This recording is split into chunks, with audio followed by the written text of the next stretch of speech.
Hello guys, Wizard here bringing you a Total War Warhammer 2 replay with commentary from the latest patch, the Warden and the Paunch. Okay, in this replay I'm playing as Beastmen. I brought Morgur because he's survivable. The first thing I should say is I usually don't play many races other than Dark Elf, so for this matchup, Beastmen versus Lizardmen, I was not too sure how to build my army, so I was just build it as a build it in a fly, and yeah, I don't know if my army was good in general sense, but I had some gold problems when building this army. Anyways, let's see how did I do with this army. I had 5 Unger Spearman Herd with shield, 2 Chaos Spawn, Morgur as my lord, the Eye of Morsleep, a really good unit, 2 Unger Raiders, the Ebray Shaman with Lore of Beast, 2 Harpies, and 2 Centipedes with throwing axes because I need them. I needed them for armor piercing. As you guys can see, I don't have much in the way of armor piercing in this army. And for my enemy, he brought Lizardmen army, 3 skink skirmishers, 4 Sars warriors with shield, 2 Cold One riders with good armor piercing, a skink chief on his pterodon, I think. A really old-fashioned build. I used to see this army before many patches ago. The only unit which is new was Star Chamber Guardians, the regiment of renowned Temple Guard. Yeah, let's start this battle and see how it plays out. Okay, the first thing I do, I use my Eyes of Morsleep to attack the Star Chamber Guardian because they were the only armor anti-large and really hard to kill unit from my Chaos Spawn. The skink skirmishers, let's see the second shot. Doing really nice damage, 15 models there. My enemy brings his skirmishers to the front, but I try to out-skirmish him with my raiders. What's going to happen here? I usually, when I see my opponent brings his cavalry to the front, I try to charge him first. It's not always a good thing to do because sometimes the enemy just charges you and destroy your spearmen. You should always be braced. Another shot, killing more than half of the Temple Guard. I summon a Manticore with my Brave Shaman because he was getting attacked by Skink Chief the whole time. So yeah, I wanted to summon this Fair Manticore to attack it, but I forgot about it for a bit. Another part of my army that I forgot about are the Centipedes with throwing axes, but soon I'll remember them.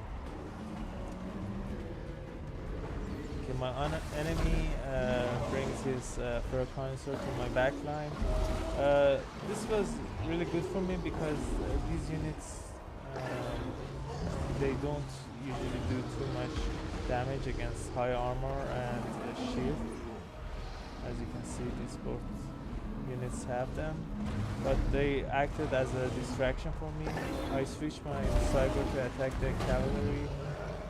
Not doing too good, but not bad. In this part of the battle, as soon as I see Krokgar, oh, the Source over. Okay, I thought I was fighting Krokgar. Anyways, as soon as I see him, I try to mock him up with Chaos Spawn, and I'll try to summon a unit of Chaos Spawn behind. And as you can see, it's a little too late. That summon is kind of wasted. And my enemy forgot about his sling chip, so I just ordered Ferromantical to attack it, doing great damage, as you can see, finishing off. At this time, two Carnosaurs attacked my Eye of Morcely, but I used his ability, Warp Gaze, to pin the enemy lord in place and try to mark him up. As you can see, throwing axes and bringing my Chaos Spawn and trying to force pattern behind the enemy. Here. Another charge from Cold One riders, so I just kite them and try to attack them with the throwing axes.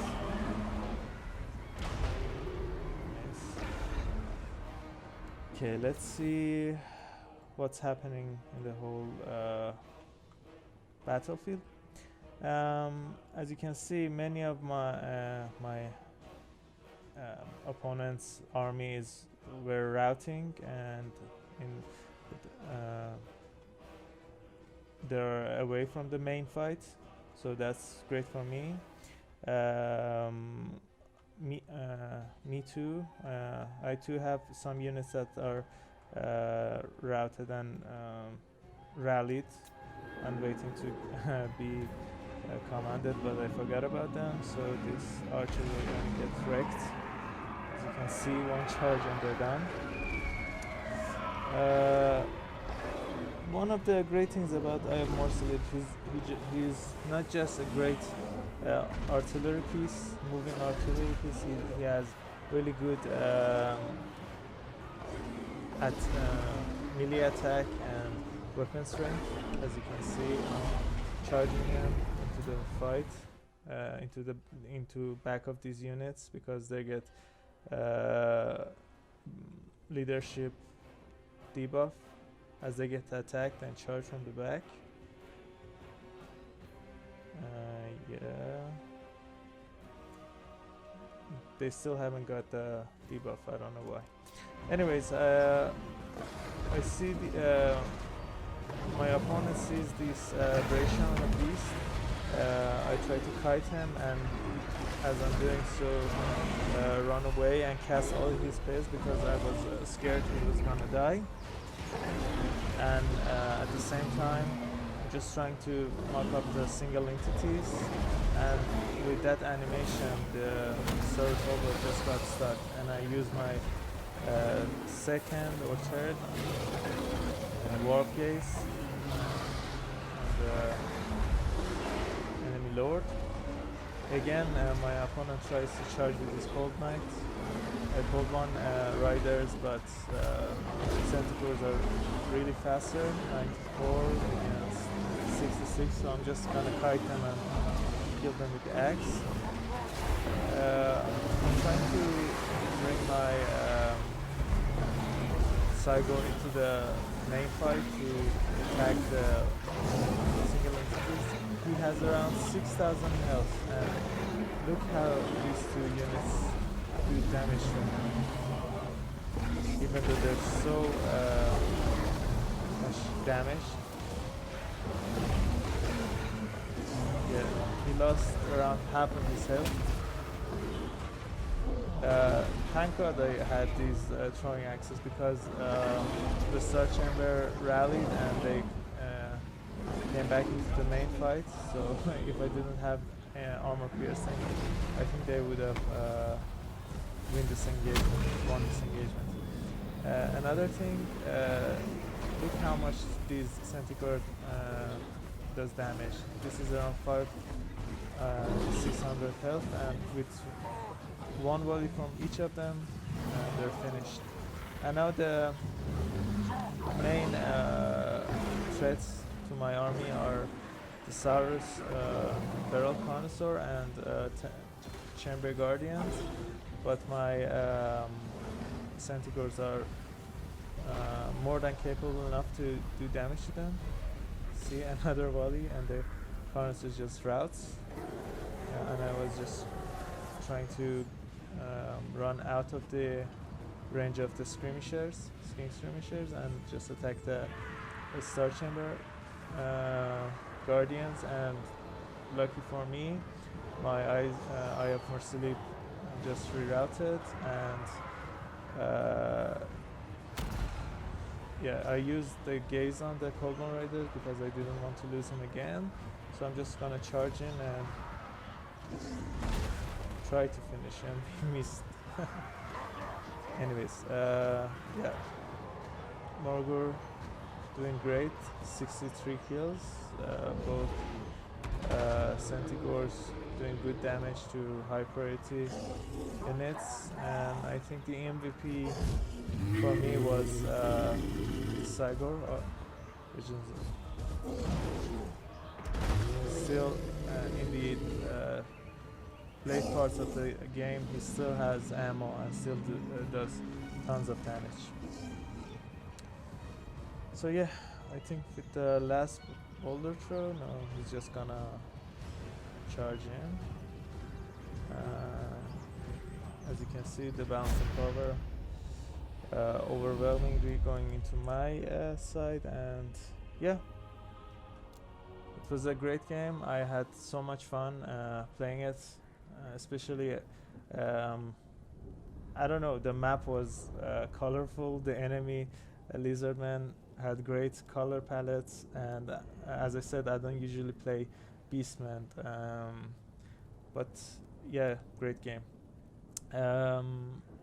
Morgur, a great tanky lord, that's why I picked him.